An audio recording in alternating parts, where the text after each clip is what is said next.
Wednesday, May 20th. Welcome to another exciting edition of Rate Desk. I'm your host, Michael Thomas, here to talk about multifamily interest rates and other news.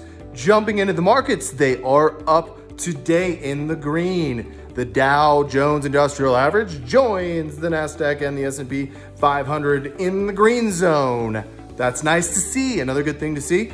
The crude oil future price is now in the $33 a barrel range. That's great stuff to see. And the US 10-year Treasury yield has shed just 1 basis point. So down to 0.68 today. Not a big move. No real moves at all from yesterday on the interest rates for multifamily. Let's jump into those right now. 223F still quoting at 252 fixed for 35 years. The 221D4 fixed for 40 years quoting at 317. And we are still at parity on both Fannie Mae DUS and Freddie Mac at 3.20. So that covers the interest rates for today. What else do I want to speak with you about? In other news, jumping up, Facebook at an all-time high. They were discussing in the news how the changes to our work environment and working from home and the boost to the technology stocks, how still the technology stocks are considered the new economy. But can they really be still considered the new economy when we're living with so much technology currently?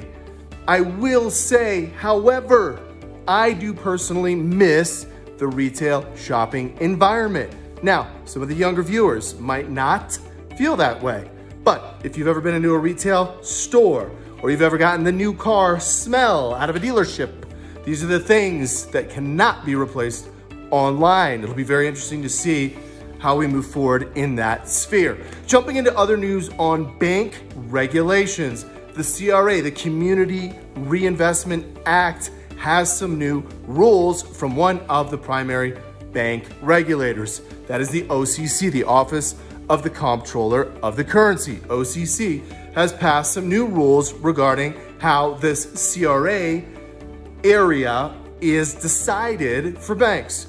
The big change is that now, instead of just the retail branch footprint, which is how historically CRA has been, really looked at for decades upon decades, now the OCC is going to encompass deposit share, which could include internet banks that are taking deposits from other places. They can also encompass the CRA. Challenge is OCC is not the singular regulator of banks. Nope, there's others. That's right, there's the Federal Reserve Bank, the FRB. There's the FDIC, whom we all know and love. There used to be the CFPB, the Consumer Financial Protection Bureau. Remember those guys and gals? I don't know if they're around anymore, but they were, and they were actually leading a lot of bank examinations back when I was a commercial banker, and I don't know where they are now. Hello? Maybe they're out there still.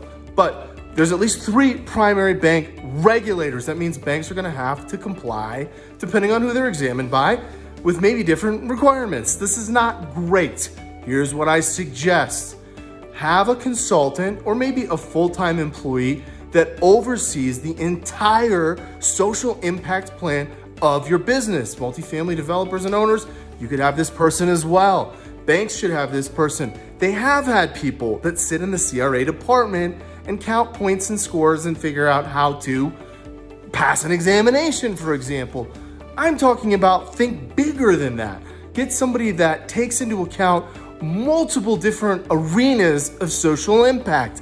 That is going to be more the spirit of the law of what CRA is trying to do and has been trying to do for a very long time. The letter of the law is going to be determined, obviously, by other regulators as well. So, CRA, interesting move.